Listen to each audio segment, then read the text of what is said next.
এই যে গৃহযুদ্ধ যেটা হয়েছে, এটাতে আমরা বড় ক্ষতি হয়ে গেল আমাদের। এমএলআর মা দুঃখজনকভাবে উনি তা থামাতে পারলেন না, কিন্তু উনি যেটা তার দায়িত্ব, যে ঐতিহাসিক দায়িত্ব যেটা, সেটা তিনি সেভাবে পালন করতে পারলেন না, ব্যর্থ হলেন। অর্থাৎ তিনি স্বজনপ্রীতি এবং যে বাইয়ের বাইয়ের বাইয়ের স্নেহ, যে অন্ধ স্নেহ থেকে উনি আর ওখান থেকে উনি বের হয়ে আসতে পারলেন না। আলোচনা করার জন্য ইউনাইটেড পিপলস ডেমোক্রেটিক ফ্রন্টের সংগঠক মাইকেল চাকমার কাছে যেতে চাই। আমার প্রশ্ন হচ্ছে মাইকেল চাকমার কাছে, এই যে লাম্বাবাদের যে গৃহযুদ্ধ সূচনা হলো, এই গৃহযুদ্ধ ব্যতীত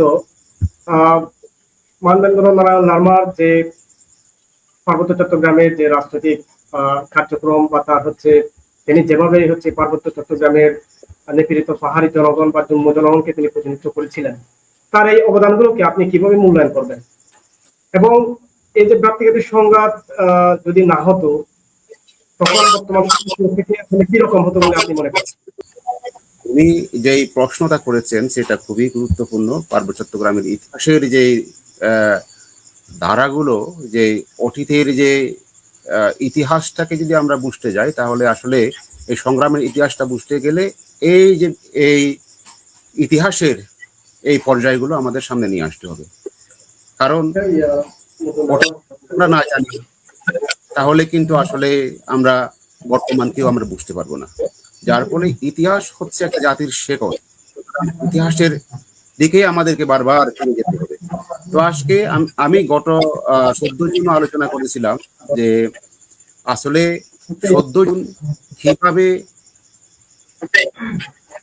গৃহযুদ্ধ শুরু হয়েছিল, এটা আমি দীর্ঘ আলোচনা করেছি। তো আজকে তবুও এই বিষয় নিয়ে আমাকে কথা বলতে হচ্ছে। আজকে আমি খুব সংক্ষেপে এই বিষয়ে আলোচনা করব।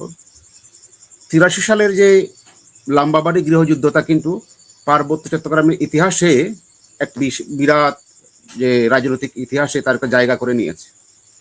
অতীতে অনেক সংগ্রাম হয়েছে, এখানে লড়াই হয়েছে, ব্রিটিশদের বিরুদ্ধেও অনেক সংগ্রাম হয়েছে, কিন্তু এই যে 72 সালে যে একটা আধুনিক যে রাজনৈতিক সংগঠন জনসংহতি সমিতি নাম দিয়ে যে পার্বত্য চট্টগ্রামের গণমানুষ, বিশেষ করে তৎকালীন যারা নেতৃত্বে ছিলেন, তারা নেতৃত্বে যে একটা অধিকার প্রতিষ্ঠার আশা আকাঙ্ক্ষা নিয়ে যে লড়াইয়ে নেমেছিল, সেই লড়াইটা কিভাবে মানুষের স্বপ্ন ভঙ্গ করেছিল এবং কিভাবে 1983 সালে একটা নির্মম গৃহযুদ্ধের মধ্যে দিয়ে সাধারণ মানুষের স্বপ্নকে ধূলিসাৎ করে দিয়েছিল, সেই ইতিহাসকে আমরা অনেকেই জানি না।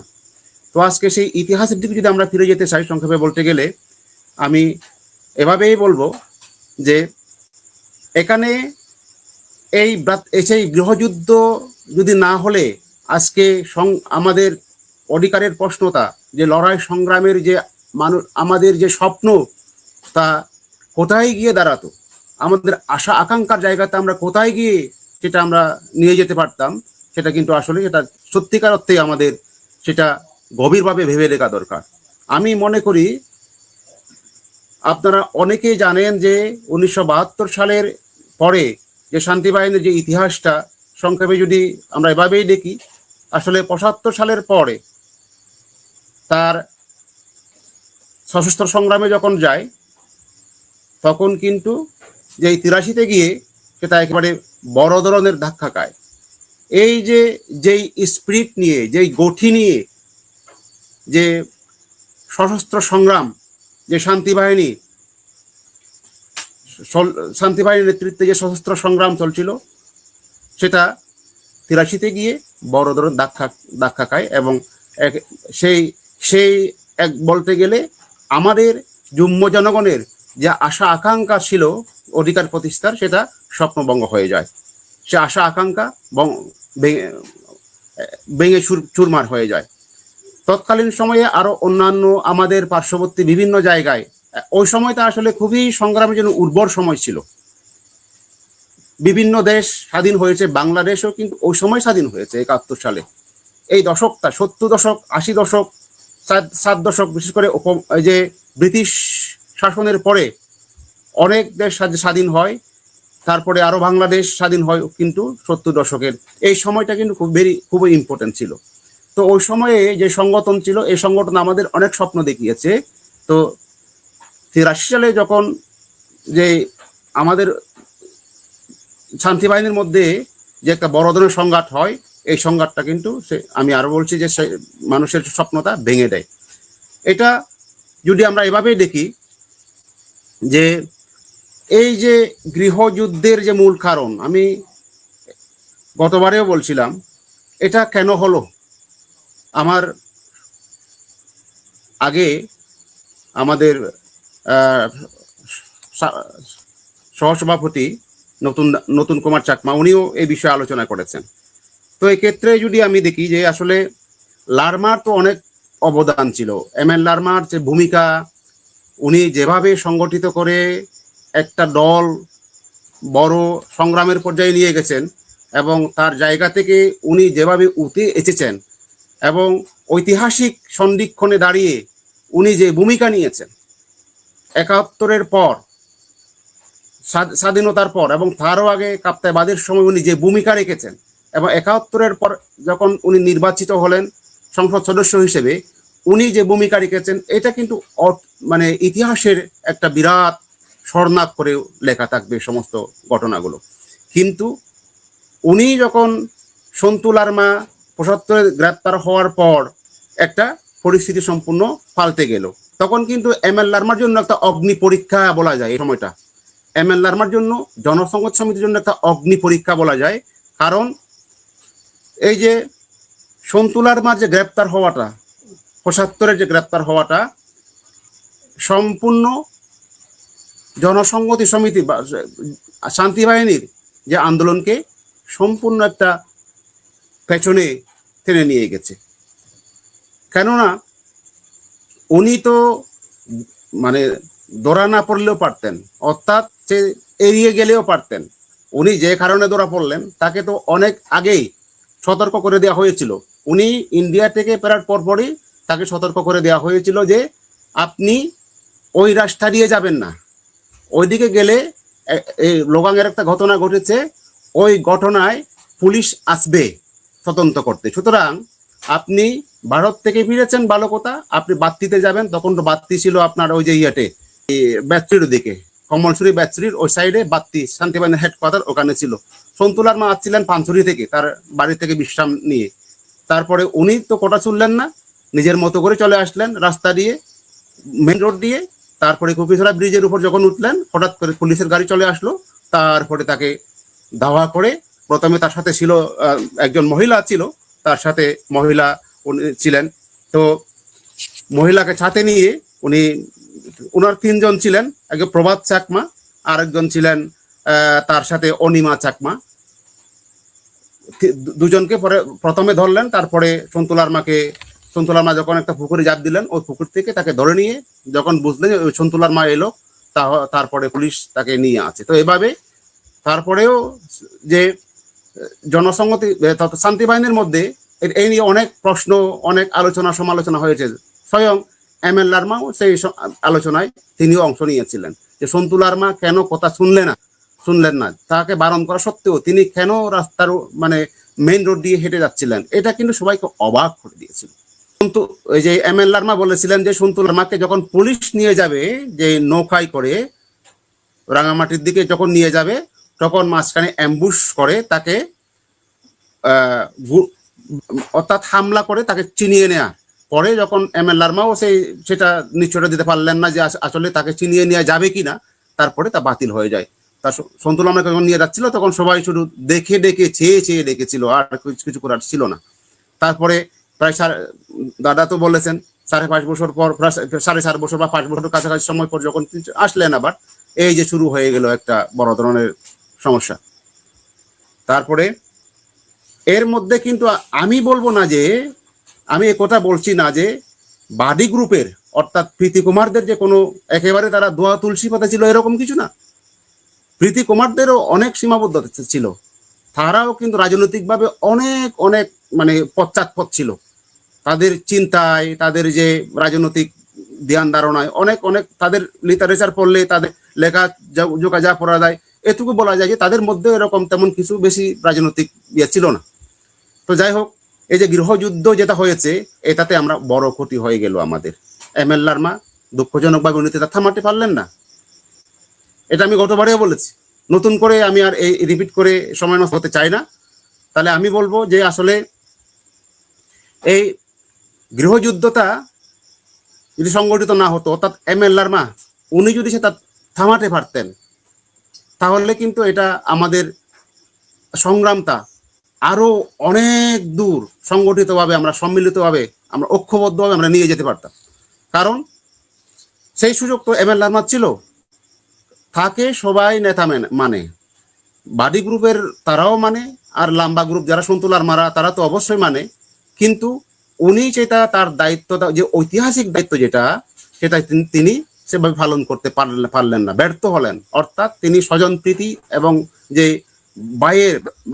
বাইয়ের স্নেহ, যে অন্ধ স্নেহ থেকে উনি আর ওখান থেকে উনি বের হয়ে আসতে পারলেন না। একটা রাজনৈতিক ভাবে উনি সেটা মীমাংসা করার সুযোগ ছিল তো। যেহেতু এই নিয়ে প্রশ্ন উঠেছে, সন্তু লারমাকে সবাই তো জানে, আমি গতবারেও আলোচনা করেছি, সে কিভাবে জেল থেকে মুক্তি পাওয়ার পর নতুন একটা কেন্দ্র খুলে বসে রাঙামাটি তার শ্বশুর বাড়ি থেকে চিঠি লেখা শুরু করেছিল। এটা নিয়ে তো স্বয়ং এমএল লারমা ও মানে সেও এটা মেনে নিতে পারেন নাই, সন্তু লারমার যে ঘটনাটা। কিন্তু এই ঘটনা যদি একইভাবে অন্য কেউ ঘটালে, তার কিন্তু গোপনীয়তা ফাঁস এবং শাসক গোষ্ঠীর সাথে আঘাতের অভিযোগে তার মৃত্যুদণ্ড ফাঁসি হতো। কিন্তু সন্তু লারমাকে আমরা আশ্চর্যজনকভাবে আমরা দেখলাম তাকে আবার ফিল্ড কমান্ডার বানানো হলো। তারপরে আবার যখন এমএল লারমা চিকিৎসা যাচ্ছিলেন, তখন তাকে তার ইনচার্জে যে তার ইনচার্জ ক্ষমতা দিয়ে তাকে উনি রেখে গেলেন। তারপরে উনি কি করলেন, সমস্ত যে ফ্রেলি এক্সপেডিশন সহ যে টাস্ক ফোর্স গঠন করা হয়েছিল, যে স্যাটলার বা যে যে অনুপ্রবেশ যে হচ্ছে, যে সরকার যে কর্মসূচি নিয়েছিল সেটা বন্ধ করার জন্য যে একটা প্রতিরোধ শান্তি বাহিনী তখন করছিল, তা তিনি বাতিল করে দেন। এভাবেই তিনি একটা প্রভাব সৃষ্টি করার চেষ্টা করেন এবং সেটা তার প্রতি যারা সন্দেহ করেছিল তারা কিন্তু আরো বেশি তাদের যে অবিশ্বাস, সন্দেহ, তার প্রতি যে একটা খারাপ ধারণা ছিল তা আরো বদ্ধমূল হয়ে গেল। যার ফলে হলো কি, যে 83 যে গৃহযুদ্ধ সেটা অনিবার্য হয়ে পড়লো। তাহলে এটার হওয়ার ফলে কি হলো, আমরা বিভক্ত হয়ে গেলাম। অর্থাৎ শান্তি বাহিনীর যে শক্তি, ঐক্যবদ্ধ শক্তি ছিল, এই শক্তি বিভক্ত হয়ে গেল। বিভক্ত হয়ে গিয়ে কি হলো, একটা লাম্বা আর একটা বাড়িতে। তো এক পক্ষ যারা বিশাল মানে বড় একটি অংশ যারা দক্ষিণ থেকে আসছিল, তারা ভারতে গ্রেপ্তার হয়। তারপরে ওখান থেকে তারা আবার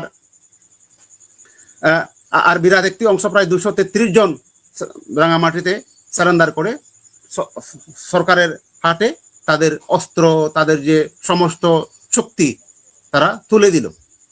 যার ফলে শান্তি বাহিনী দুর্বল সনাতনে পরিণত হলো। আমরা এমএল লারমাকে হারালাম। এই যে এমএল লারমা তার যে মৃত্যুর জন্য কিন্তু উনিও দায়ী, আমি বলবো ওনারও দায় আছে। উনি যদি এই সমস্যাটা যে দ্বন্দ্ব মীমাংসার সূত্র দিয়ে ওনাদের বিভিন্ন, অর্থাৎ শান্তি বাহিনী বা জনসংহতি সমিতির বিভিন্ন লিটারেচার পড়ে এটুকু মনে হয় তারা কিছুটা হলেও যে মাও সেতুংয়ের চিন্তাধারায় উদ্বুদ্ধ, বা তারা এই লাইনে কথা বলতে চান এবং এই লাইনে কাজ করতে চান। এই যে মাও সেতুং যেভাবে দ্বন্দ্ব মীমাংসার সূত্র দিয়েছেন, ঐক্য, সমালোচনা, ঐক্য, এই ভিত্তিতে যদি এমএল লারমা সেই সমস্যা সমাধানের উদ্যোগ নিতেন এবং সাময়িক সময়ে হলেও উনি যদি বাহাদো পড়তেন, যে মানে একটা কমিটি গঠন করে তিনি একটা সমাধান নিয়ে আসতে পারতেন। যেভাবে মাও সেতুং যখন এক সময় মাও সেতুং বাদ করেছেন, যে 28 বলশেভিক যেভাবে তারা তাদের এমন দেখিয়েছিল সে সময়, যে সিসিনের বিপ্লবের সংগ্রামের সময় তারা যেভাবে ক্ষমতা, মাও সেতুংকে তো একেবারে বাদ দিয়েছিল। 28 বলশেভিক যারা মস্কো থেকে বড় বড় ডিগ্রি নিয়ে এসেছিল, তারা বিরাট যে সর্বহারা, তারা বিরাট নেতা, তাত্ত্বিক এরকম, তারা কিন্তু মাও সেতুংকে প্রথম অবস্থায় নাকচ করে দেয়, বাদ দিয়ে দেয়। মাও সেতুং কিছু বলেননি। প্রয়োজনে যখন প্রয়োজন দেখা দিয়েছে তারপরে মাও সেতুং অনিবার্যভাবে আবার ফিরে এসেছেন।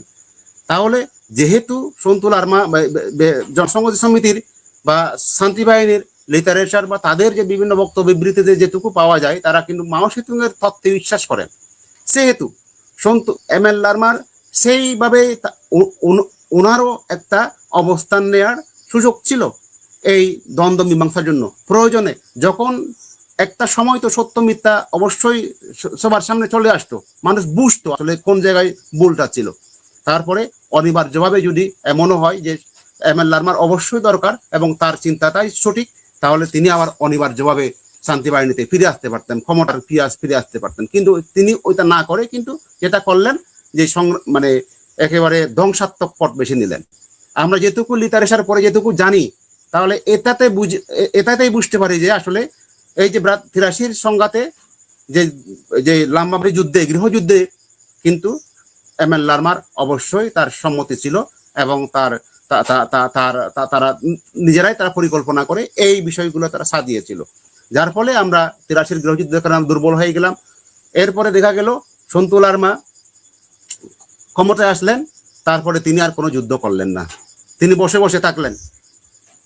এরপরে যে আরেকটা বিষয় লক্ষণীয়, আমি সেটাও এখানে আলোচনা করি, যে যদিও সময় একটু আমি বেশি নিচ্ছি, হয়তোবা আপনারা কষ্ট করে শুনছেন অনেকেই যারা। সন্তুল আর্মা যখন জেল থেকে মুক্তি পাচ্ছিলেন, জেল থেকে মুক্তি পাওয়ার পর উনি বলছেন যে পার্বত্য চট্টগ্রামের সমস্যাটা সামাজিক, সাংস্কৃতিক এবং অর্থনৈতিক ভাবে সমাধান তিনি চান। সেভাবেই তিনি সমাধানের একটা পথ তিনি বাতলে দিয়েছেন বা তিনি মনে করেন সেভাবে একটা সমাধান পাওয়া যাবে। তাহলে দেখা গেছে যে উনি ফিরে আসার পরপরই তারপরে সরকারের থেকে লিফলেট ছড়ানো হচ্ছে যে আমরা আলোচনা করব, এবং এমনকি যে এম.এল. লারমাদের বড় ভাই বুলুর কাছেও চিঠি লিখে ব্রিগেডিয়ার কি নাম ছিল তার, মুর্শেদ গোলাম হিলাল মুর্শেদ খান, উনি চিঠি লিখেছেন এবং সেই আলোচনা বসার জন্য। তাহলে এবং হেলিকপ্টার থেকেও বিবৃতি সেই লিফলেট ছড়ানো হয়েছিল। এভাবেই কিন্তু গৃহযুদ্ধের বিষয়টা পরে যে সন্তুল আর্মা যেভাবে তিনি 73 পৃষ্ঠার একটা লিখিত তিনি দিয়ে আসলেন, এরপরে এভাবেই ইতিহাসটা অগ্রসর হয়। এরপরে আর কোনো সংগ্রাম হলো না, এরপরে আর কোনো যুদ্ধ হলো না, আলোচনার টেবিলে তারা ফিরে গেলেন। এভাবে করতে করতে 97 সালে একটা অসম্পূর্ণ চুক্তি নিয়ে ওনারা ফিরে আসলেন। তাহলে এই গৃহযুদ্ধের যদি না হলে, তাহলে আমি মনে করি যে জনসংহতি সমিতি বা শান্তি বাহিনী যে লক্ষ্য নিয়ে তখন সংগ্রাম করে নেমেছিল, তাহলে সেই লক্ষ্য পূরণ হতো এবং আমাদের যে এতদিন আমরা আমাদের রাজনৈতিক অধিকার নিয়ে আমরা সম্মান মর্যাদার সহিত আমরা চট্টগ্রামের মাটিতে, দেশের মাটিতে, সারা বিশ্বে আমরা মাথা উঁচু করে আমরা দাঁড়াতে পারতাম, আমরা কথা বলতে পারতাম। আমি এখন আপনাকে প্রশ্ন করিনি, আমি প্রশ্নটা রাখতে চাই আপনাকে। হ্যাঁ, এখন শুনতে পাচ্ছি। আপনার কাছে আমার প্রশ্ন হচ্ছে 83 সালে সূচিত গৃহযুদ্ধের দায় কার? এর থেকে আমাদের শিক্ষা কি এবং পার্বত্য চট্টগ্রামের রাজনৈতিক ইতিহাসে প্রয়াত লারমার স্থান কোথায়? এই প্রশ্নটা আপনার কাছে আমি রাখতে চাই। আসলে আমি কিছুক্ষণ আগেও এই নিয়ে আলোচনা করেছি যে আসলে গৃহযুদ্ধের দায় কার। আসলে এটা আমি আরো যদি একটু সংক্ষেপে বলি, গৃহযুদ্ধের দায় কিন্তু একেবারে শুধু এক পক্ষকে দিলে এই জায়গায় হবে না। আসলে এটা উভয়ের কিছু সার দেওয়া উচিত ছিল এবং যেভাবে সেটা মীমাংসা করার কথা, পদ্ধতিগতভাবে মীমাংসা করার একটা সুযোগ ছিল, সেই পদ্ধতিগতভাবে এটা হয় নাই, যার ফলে এটা গৃহযুদ্ধ অনিবার্য হয়ে পড়েছিল। তবে সবচেয়ে বেশি দায় আমি যাকে দেব, তিনি হচ্ছেন তৎকালীন যিনি প্রধান ছিলেন, অর্থাৎ যিনি সর্বজনের শ্রদ্ধেয় ছিলেন, অর্থাৎ সবাই তাকে মানতেন, নেতা হিসেবে মানতেন বা তাকে তিনি তো ব্যক্তিগতভাবে অনেক সৎ মানুষ, এবং সজ্জন, তিনি অমায়িক, খুবই গুণীজন বলা যায়। তো সেই এম এল লারমাকে সবাই মানতেন।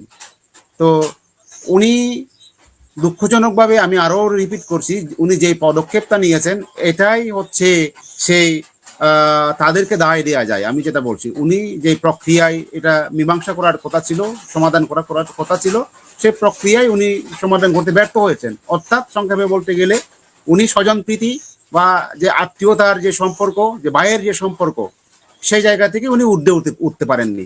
উনি অনেক কিছু ত্যাগ স্বীকার করেছেন, তার জীবনে অনেক ভালো কাজ করেছেন, অনেক ঐতিহাসিক ভূমিকা রেখেছেন যে ইতিহাসে। তারপরে কিন্তু যখন উনি একটা অগ্নি পরীক্ষায় গেলেন, যে দলের যে একেবারে খুবই খুব খারাপ সন্ধিক্ষণে যখন দল দাঁড়িয়ে গেল, তখন উনি সেই সমস্যাকে ট্যাকল দিতে পারেন নাই। হয়তো অনেকেই অনেক রকম এখানে কথাবার্তা বলতে পারেন, ওদের জনসংঘ সমিতি থেকে অনেক বক্তব্য ওনারা দিয়ে থাকেন যে আসলে ওটা দেশি বিদেশি অনেক ষড়যন্ত্র থাকতে পারে, ষড়যন্ত্র এটা আমি উড়িয়ে দিব না। ওনারা যে কোটা বলেন, হয়তো যে যুক্তি দেন, এটা আমি উড়িয়ে দেব না বা একেবারে নাকচ করে দেব না। কিন্তু যতই ষড়যন্ত্র সক্রান্ত থাকুক, তার থেকে বেরোনোর রাস্তা বের করার তো সেটা একটা নেতার নেতৃত্বের একটা পরীক্ষা সেখানে হয়, যোগ্যতা সেখানে। সেই ষড়যন্ত্র জাল চিহ্ন করে সংগঠনকে, দলকে রক্ষা করার দায়িত্ব নেতা, উনি সেই দায়িত্ব পালন করতে পারেন নাই। আমরা যে দলিল পত্রগুলো যেটা পাই সেটা কিন্তু আসলে প্রমাণিত হয় এইটা উনি যদি বিচক্ষণতার সাথে, অর্থাৎ পক্ষপাতিত্ব না করে, উনি তো নিজে একটা পক্ষ নিয়েছেন, সন্তুল আমাদের পক্ষ নিয়েছিলেন। এবং যে সমস্ত চিঠিপত্রগুলো লেখা আছে সেখানে তো সেই ফুট স্পিন তো ওখানে আছে, যে পদচিহ্ন তো তার যে যা যা করেছেন, ওই যে সেই দলিল ডকুমেন্টও আছে। তো এই ডকুমেন্টও আর আমরা অস্বীকার করতে পারবো না, যা করতেছে তার তো একটা আলামত আমরা পাচ্ছি। তাহলে এই জায়গা থেকে আমি বলতে পারি যে আসলে যেটা যে এম এল লারমার উপরে সেটা অনেক নির্ভর করছিল। যদিও সেখানে প্রীতি কুমার বা তাদের যে গ্রুপ, ভবতোষ দেওয়ান যারা ছিল, তাদের তাদের কোনোভাবে ওনারাও দায় এড়াতে পারেন না। আর সবচেয়ে বড় বিষয় কি, ওনারা তো ভবতোষ দেওয়ানকে ওনারা তো গ্রেপ্তার করে রেখেছিলেন, যে এক ধরনের অঘোষিত ভাবে ওনাকে গ্রেপ্তার করে রেখেছিলেন। তার যে এম এল লারমার চিঠিপত্রে এগুলো উল্লেখ পাওয়া যায়, যে সন্তুল আমাকে উনি বারবার বলছেন যে আপনি গিরির সাথে তুমি গিরির সাথে কোনো খারাপ ব্যবহার করো না, তার সাথে কোনো রাগান্বিত ভাবে কথাবার্তা বলো না। তো এই সমস্ত লেখাগুলো কিন্তু এম এল লারমা তার ভাইকে লিখেছিলেন। তার মানে হলো তারা ইচ্ছাকৃতভাবে এই জিনিসগুলো তারা পরিকল্পিতভাবে করেছে। তাহলে এই জায়গা থেকে কি আমরা বলতে পারি না যে এটা আসলে মানে আরো একটু বিচক্ষণতার সাথে রাজনৈতিকভাবে সেটা দেখে শুনে বুঝে, এটা একটা সংগঠন যেভাবে তার দ্বন্দ্ব মীমাংসা করে, সে পদ্ধতি যদি মীমাংসা করতে পারতেন তিনি, তাহলে এটা অবশ্যই গৃহযুদ্ধ হতো না। তাহলে এই দায়টা অনেকটা আমি এম এল লারমার উপরেই দেব। উনি অনেক ভালো কাজ করলো, এটা উনি কোনোভাবে এড়াতে পারেন না। প্রথম কথা হলো এটা। তাহলে এখান থেকে আমরা কি শিক্ষা নিই, কি শিক্ষা আমরা পেলাম? তাহলে এই শিক্ষা কি আমরা আসলে কি নিতে পেরেছি? সন্তুল লারমা তার ভাইকে হারিয়েছেন, তার 7 জন সহযোদ্ধাকে হারিয়েছেন, তারপরে লাম্বাবাদী গৃহযুদ্ধের সময় আরো অনেক হতাহত হয়েছেন। তিনি নিজেও মারা গেলে পারতেন। সন্তুল লারমা তো কোনো রকম, তিনি যে ওই ইয়েদের বাড়ি গ্রুপে যখন আক্রমণ করলো, উনি কোনো রকমে জাপ দিয়ে তিনি একটু নিচু জায়গায় গিয়ে প্রাণ রক্ষা করেছেন। তখন তিনি জেগে আছেন বলে তিনি বাঁচতে পেরেছেন। উনি তখন একটা চিঠি লিখছিলেন, যে সরি, উনি চিঠি লিখছিলেন, তারপরে না হলে তো উনি মারা যেতেন। তাহলে এত বড় একটা ট্র্যাজেডি হয়ে গেল, ওইখান থেকে কি সন্তুল লারমারা কিছু শিখতে পেরেছেন? আমার তো মনে হয় না। শিক্ষার কি ছিল? যদি উনি শিখতে পারতেন ওখান থেকে, তাহলে দ্বিতীয়বার উনি আবার এই যে আজকে যে গৃহযুদ্ধ শুরু করতেন না। উনি যে চোখ খুলে দেওয়ার যে কথা বলতে পারতেন না, হাত ভেঙে দেওয়ার কথা বলতে পারতেন না, গোলা টিপে হত্যা করার কথা বলতে পারতেন না, দাঁত ভেঙে দেওয়ার কথা বলতে পারতেন না, উনি কোনো এসব কথা বলে থাকেন। তখন তারা যে কাজটা করেছে, যে বাদী গ্রুপকে আক্রমণ করে যে নির্দেশ দিয়েছিলেন, যে তারা নিজেরাই দুই ভাইয়ের মধ্যে যে আলাপ হয়েছিল, তুমি আমি মিহির, যে এম এল লারমা যে চিঠি লিখছেন, অর্থাৎ যেভাবে যেটা যে আক্রমণ যদি করতে হয় তাহলে শতভাগ সফলতার সাথে আক্রমণ করতে হবে, এটা এম এল লারমা বলেছেন তার ভাইকে। তার মানে হলো এটা তো তখন একটা মানে এই যে হত্যা সংঘাতের যে ইয়েটা ছিল, প্রবণতা ছিল, সন্তুল লারমাকে বলতে হয়, যে তাকে বলতে হয়, উনি যে চরিত্র ধারণ করেন, উনি যে ইয়ার মানুষ, এখনো পর্যন্ত উনি যে যে তার ছেলে বয়সী বা তার যে সন্তান বয়সীদের চোখ উপড়ে ফেলার হুমকি দিতে পারেন, যে যে যে গলা টিপে হত্যা করার যে যেই মানুষটা এরকম মন্তব্য করতে পারেন, যে এরকম বলতে পারেন, তাহলে উনি সেই 83 সালে কিরকম যে যে একটা ইয়ার বয়সে উনি এই যে কাজটা করবেন না, এটা এটা তো বিশ্বাস করা যায় না। এই কারণে বলছি যে 83 সাল থেকে আসলে এটা আমরা তেমন শিক্ষা নিতে পারি নাই, জনসমর্থন সেখানে বের হতে পারে না, এখনো পর্যন্ত সেই জায়গাতে তারপরে আছে। এক জায়গায় এক জঙ্গলে এক বাঘ তত্ত্ব, এক জঙ্গলে এক বাঘ থাকতে পারে, এই যে একটা ফেসিবাদী মানসিকতা, ওনারা যে রাজতন্ত্রের বিরুদ্ধে, যে রাজা, যে যে একটা সামন্তীয় ব্যবস্থার বিরুদ্ধে দাঁড়িয়েছিলেন, এটা ঠিক যে এমএলআরমারা কিন্তু সামন্তীয় শক্তির বিরুদ্ধে তারা বড় ধরনের, তারা একটা যে সংঘাত, এক ধরনের, এটা সরাসরি মানে ইয়ে সংঘাত না, কিন্তু তার তার বিরুদ্ধে তারা সংগ্রাম করতে, তাদেরকে সংগ্রাম করতে হয়েছে। কিন্তু এই যে সামন্তীয় ব্যবস্থা, সামন্তীয় শক্তির বিরুদ্ধে যে এক মোকাবেলা করার পরেও কিন্তু ওনাদের মধ্যে সন্তুলন আমাদের মধ্যে এখনো পর্যন্ত সে সামন্তীয় চিন্তা, ফেসিবাদী চিন্তা বলবো আমি, আরো ফেসিবাদী মানসিকতা এখনো পর্যন্ত ওনারা উনি পরিহার করতে পারেন নাই। যার ফলে এই যে ওখান থেকে শিক্ষা যেটুকু নেওয়ার ছিল আমরা নিতে পারি নাই। তাহলে আমাদের এটুকু আমি বলবো, শিক্ষার বলতে এগুলোকে বলবো যে যে ক্ষতি সেখানে হয়েছে, অন্তত সেখান থেকে আমরা এই যে আর নতুন করে মারামারি, হানাহানি, গৃহযুদ্ধ আমরা সংগঠিত না করলে পারতাম। মানে এই শিক্ষাটা আমাদের ওখান থেকে নেওয়া উচিত। এবং আমি এখনো বলবো যে এই শিক্ষা এমএলআর মৃত্যুর মধ্যে দিয়ে, তার তার তার যে আত্মবলিদানের মধ্যে দিয়ে কিন্তু সন্তুল আরমাদের কিন্তু এই শিক্ষাটা গ্রহণ করা উচিত এবং সকলের সেই শিক্ষাটা গ্রহণ করা উচিত।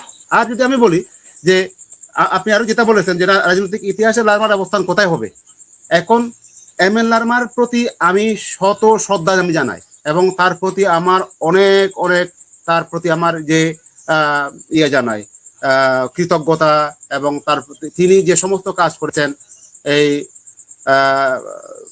আজকে যদি আমাদের হিলটেক্সের প্রেক্ষাপটে দেখি, ইতিহাসের পাতা যদি আমরা উল্টাই, আসলে ওনার অবদান অনেক অনেক বেশি বলা যায়। আমরা হ্যাঁ বলতে পারি রনুকারা, জানবক্স কারা, ওনারা অনেক বড় ভূমিকা রেখেছেন, এমনকি আমরা কালিন্দী রানীর কেউ আমরা তার কথা আমরা উল্লেখ করতে পারি যে উনি যেভাবে ব্রিটিশদের বিরুদ্ধে যে তার মনোভাব দেখিয়েছেন, দৃঢ়তার সাথে উনি যে ব্রিটিশদের কে বানরদের সাথে তুলনা করে উনি যে দৃঢ়তা দেখিয়েছেন, এটা হচ্ছে একটা জাতিগত একটা চেতনার বহিঃপ্রকাশ। এমনকি যে ক্ষুদ্র হলেও, খুব ছোট আকারে হলেও, সামর্থ্য কম থাকা সত্ত্বেও যে মোগলদের বিরুদ্ধে যে আমরা যুদ্ধ করেছিলাম, এখনো পর্যন্ত নতুন দা বলেছেন যে পাটে রাঙামাটিতে এখনো পর্যন্ত রাজবাড়িতে একটা খামান রয়েছে, যে খামানটা জনশ্রুতি আছে তা আমরা মোগলদের কাছ থেকে কেড়ে নিয়েছি। একইভাবে যে শারমুস্তকা, জানবক্সকা, তারপরে রনুখারা যেভাবে প্রতিরোধ করেছেন খুব সামান্য শক্তি দিয়ে হলেও ব্রিটিশদের বিরুদ্ধে, এটাও কিন্তু কম অবদান না, এটা অনেক অনেক বড় যে তারা ভূমিকা রেখেছেন। সেই সময়ের বিচারে যদি এখন আজকে হয়তো এটা কিছুই মনে হবে না আমাদের, কিন্তু যখন উপমহাদেশে বড় বড় শক্তি, যে যারা শক্তিশালী রাজা বা অন্য ইয়ারা, যারা যখন ব্রিটিশদেরকে হাত জোর করে প্রধানত হয়, তাদেরকে আমন্ত্রণ দিয়ে তাদেরকে বরণ করে নিচ্ছিলেন, ঠিক সে সময় কিন্তু রণকাদের যে ভূমিকা ওনারা রেখেছেন, একেবারে খুবই সামান্য শক্তি, এটা কিন্তু ইতিহাসে এই বিষয়টা কিন্তু অনেক অনেক বিশাল। তারপরে আমরা তারপরে এমএল লারমার জায়গাটাও ওই জায়গায় উনি যে ভূমিকা রেখেছেন, কাপ্তাইবাদ থেকে শুরু করে ছাত্র জীবনে উনি যা করেছেন, তারপরে উনি যেভাবে যে তখন যে চট্টগ্রামের যে স্পেশাল যে স্টেশাসটা, যে এক্সক্লুডেড এরিয়া যে বাতিল হয়ে গেল পাকিস্তান সরকারের আমলে, তার বিরুদ্ধেও উনি যথেষ্ট সোচ্চার ছিলেন। একইভাবে দেখাদিন হওয়ার পর উনি এমপি হওয়ার পর তিনি যে ভূমিকা রেখেছেন, যে পার্লামেন্টের বাইরে বিভিন্নভাবে, এমনকি জনসংহতি সমিতি বা একটা সংগঠন, আধুনিক একটা সংগঠন গঠন করে উনি যে একটা ইতিহাস সৃষ্টি করেছেন, এই জায়গা থেকে উনি যা ইয়ে দরকার সেই জায়গা থেকে উনি এসব অবশ্যই পাবেন। ওনার সেই সেই ভূমিকা অবশ্যই উনি পান। এমনকি এখানে আমি কথা প্রসঙ্গে এটাও আমি বলতে চাই যে উপেন্দ্রলাল চাকমা উনি যে এমপি ছিলেন, উনিও কিন্তু পার্লামেন্টে দাঁড়িয়ে তিনি স্বায়ত্ত শাসনের দাবি করেছিলেন, এই কথা আমাদের ভুলে গেলে চলবে না। অর্থাৎ এক একজন, আমরা সেনাকুমারের কথা আমি আরো বলছি, স্মরণ করছি, সেনাকুমার চাকমারা তাদের যতই সীমাবদ্ধতা থাকুক, ওদের চিন্তার অনেক রাজনৈতিক মান আমরা নিয়ে প্রশ্ন তুলতে পারি, তাদের যে তৎকালীন অবস্থান নিয়ে আমরা প্রশ্ন তুলতে পারি, কিন্তু যুগের দাবিতে, সময়ের পরিক্রমায় তাদের যে ভূমিকা রাখার কথা ছিল, তারা কিন্তু সেই ভূমিকা রেখে গেছেন। কিন্তু আরো তাদের বিরুদ্ধে অনেকে সমালোচনা করেন, আজকে যারা আমরা তারা তারাও কিন্তু এরকম অনেক কিছু করেন, কিন্তু স্নেহ কুমার চাকমারা ইতিহাসের পরিক্রমায় তারা যে ভূমিকা রেখেছেন, এটাও কিন্তু অনবদ্য একটা ভূমিকা। রাজনৈতিক ইতিহাসে স্নেহ কুমার চাকমাদের যে ভূমিকাটা নগণ্য মোটেই নয়। কাজে এম এল লারমার ভূমিকাটাও কিন্তু সময়ের পরিক্রমায় অনেক বড় ছিলেন, কিন্তু তার মানে এই নয় যে উনি সমালোচনার ঊর্ধ্বে, ওনাকে সমালোচনা করা যাবে না বা তার ভুলগুলো নিয়ে আলোচনা করা যাবে না। এখন পর্যন্ত 100 বছর আগের ইতিহাস নিয়ে এখনো পর্যন্ত আলোচনা হচ্ছে। বাংলাদেশ মুক্তিযুদ্ধ হয়েছে 71 সালে, এখনো পর্যন্ত তারা মীমাংসায় আসতে পারেন নাই যে মুক্তিযুদ্ধ ইতিহাস নিয়ে শেখ হাসিনা নিজের মতো করে অনেক কিছু করেছেন। আমি ওই প্রসঙ্গে যাচ্ছি না, উদাহরণ হিসেবে টেনে আনছিলাম এই প্রসঙ্গটা। ঠিক সে কারণে বলছি, এম এল লারমার তার অনেক অবদান থাকলেও কিন্তু তিনি ভুলের ঊর্ধ্বে নয়। আমরা দেখি যে মহাত্মা গান্ধী সহ পৃথিবীর, মহাত্মা গান্ধী আজকে উনি যে মহাত্মা, তাকে উপাধি দেওয়া হয়েছিল, তারপরে জওহরলাল নেহরু, পন্ডিত জওহরলাল নেহরু যাদেরকে বলা হয়, তাদেরকে নিয়ে এখনো পর্যন্ত অনেক বড় বড় বই লেখা হচ্ছে, সমালোচনা করে মানুষ, সমালোচনা করে বই লিখছেন। হ্যাঁ, অবশ্যই হবে, সেটা ইতিহাসের বিচারটা একটা আছে, তার ভালো যেমন আছে মন্দও আছে। তাহলে আমরা এই ভালো মন্দ যদি বিচার বিশ্লেষণ না করি, অন্যভাবে যদি আমরা অনুসরণ করি, ইতিহাসকে যদি সেটা পূজা করি, ইতিহাসের জায়গায় না রেখে যদি আমরা পূজা অর্চনা করি, তাহলে সেটা ইতিহাস থাকলো না, সেটা হয়ে যায় বাইবেল, কোরআন, ত্রিপিটক বা অন্য কিছু হয়ে যায়, তখন এটা ইতিহাস হয় না। তো সে কারণে আমি বলবো যে এম এল লারমার ভূমিকাটা, যেটা তার ইতিবাচক ভূমিকা, সেটা আমি বা আমরা অবশ্যই ইতিবাচক ভাবে আমরা দেখব। কিন্তু তার যে ব্যর্থতা, তার যে সীমাবদ্ধতা, তার যে ভুলগুলো, আমরা তাও বলবো যে হ্যাঁ, এটা ভুল। তাহলে এটা হচ্ছে নৈর্ব্যক্তিকভাবে একটা তার বিচার বিশ্লেষণ করা।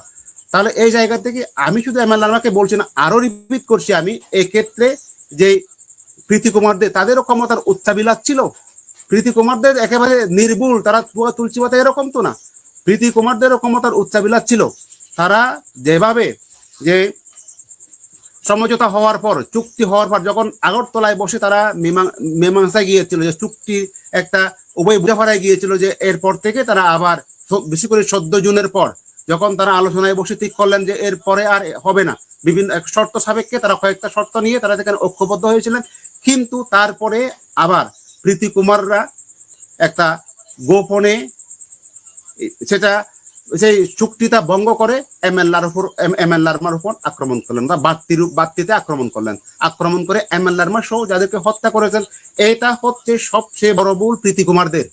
এই ভুলটা তারা না করলে পারতেন, এই ভুলটা না করলে সবচেয়ে ভালো হতো। কিন্তু তারা যে ভুলটা করেছেন, এটা মাসুল তাদেরকে দিতে হয়েছে।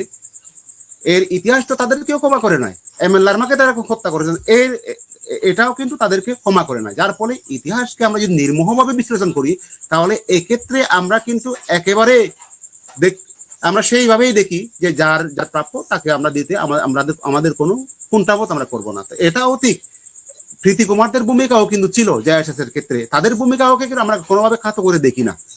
তাহলে এটুকু আমি বলবো যে আসলে যে এম এল লারমাকে, যে আমি গতবারেও বলেছি, এই বিষয়গুলো নিয়ে আমি আর কথা বলে জানি না, তবে ওনাকে আমরা এটুকু বলতে পারি, লারমা যে পার্বত্য চট্টগ্রামের ইতিহাসে একজন প্রগতিশীল, আদর্শবাদী, সংগ্রামী নেতা হিসেবে ইতিহাসে উনি স্থান নিয়ে থাকবেন। উনি এই যে ভবিষ্যৎ ইতিহাসে উনি একজন, আরেকবার বলছি আমি, একজন প্রগতিশীল, আদর্শবাদী এবং সংগ্রামী নেতা হিসেবে ইতিহাসে তার নাম অমর হয়ে লিপিবদ্ধ থাকবে। তাহলে এটুকু আমি বলছি। আর পরবর্তী যদি কখনো হয়, আমি আর অন্য বিষয় নিয়ে, যে এই বিষয় নিয়ে আরো অনেক কথা বলার আছে, একজন মানুষের সংগ্রামের ইতিহাস, এবং তার শুধু কয়েক মিনিটের মধ্যে তা বলে শেষ করা যায় না। আসলে এখানে কোনো কারোর, এই আলোচনাগুলো যে আমরা করছি, আমি একটা কথা বলে রাখি সোহেল, যদি আমি সময় নিচ্ছি বেশি, তো আমি বলছি যে এখানে এই আমাদের আলোচনা নিয়ে অনেকেই অনেক ট্রল করেছে, অনেক কথা বলেছে, নানাভাবে আমাদেরকে আখ্যায়িত করার চেষ্টা করছে, বিশেষ আমাকে নিয়ে অনেক কথা বলছে। হ্যাঁ, আমি এই কথাটুকু খুব সিনসিয়ারলি আমি বলছি, এই যে আলোচনাটা যেটা আমরা করি, এটা হচ্ছে ইতিহাসে ফিরে যাওয়া, ইতিহাসের মানে তাকে বিশ্লেষণ করা, ইতিহাসকে ইতিহাসের দাঁড় কাঠ গোড়ায় দাঁড় করানো। অর্থাৎ ইতিহাস তো কোনো একটা ইয়ের মতো করে পরে থাকার বস্তু, জড়বস্তুর মতো করে পরে থাকার বিষয় না। ইতিহাস হচ্ছে জীবন্ত, তার সব সময় ঘটে থাকবে। তো এই ইতিহাসকে আমরা এভাবে তুলে নিয়ে এসে আজকে তরুণ সমাজের কাছে এই প্রশ্নগুলো আমরা ছুড়ে দিচ্ছি। ঠিক আছে, আমি মাইকেল চাকমা যদি ভুল বলে থাকি, আমি ইতিহাসকে বিকৃত করে থাকি, আমি যদি ইতিহাসকে ভিন্নভাবে প্রবাহিত করার ন্যূনতম চেষ্টা করে থাকি, আমি দয়া করে বলবো, ঠিক আছে, আপনারা আসুন, ইতিহাসকে আমরা চর্চা করি, দেখি কি আছে আসলে সত্যিকার অর্থেই আমরা কিভাবে ইতিহাসকে দেখি। আপনারাও সামিল হবেন এবং ইতিহাসের সেই শিকড়ে, ইতিহাসের শিকড় সন্ধান করবেন। ইতিহাসের পরতে পরতে লুকিয়ে থাকা আমাদের সত্যগুলো আমরা তুলে নিয়ে আসতে পারবো এবং ভবিষ্যতে আমরা একটা যুক্তির মাধ্যমে, আমরা একটা দলিলের মাধ্যমে, দালিলিক প্রমাণের মাধ্যমে আমরা যে সকলের যারা সেখানে জড়িত ছিল তাদের বক্তব্য শুনে দেখে আমরা একটা সঠিক ইতিহাস বিনির্মাণ করতে পারবো। যে ইতিহাসের মধ্যে দিয়ে আমরা বৃহত্তর সংগ্রামের, বৃহত্তর অধিকার আদায়ের সংগ্রামের আমরা একটা সফল পরিণতির দিকে যেতে পারবো। এই আশাবাদ আমি ব্যক্ত করছি। সোহেল।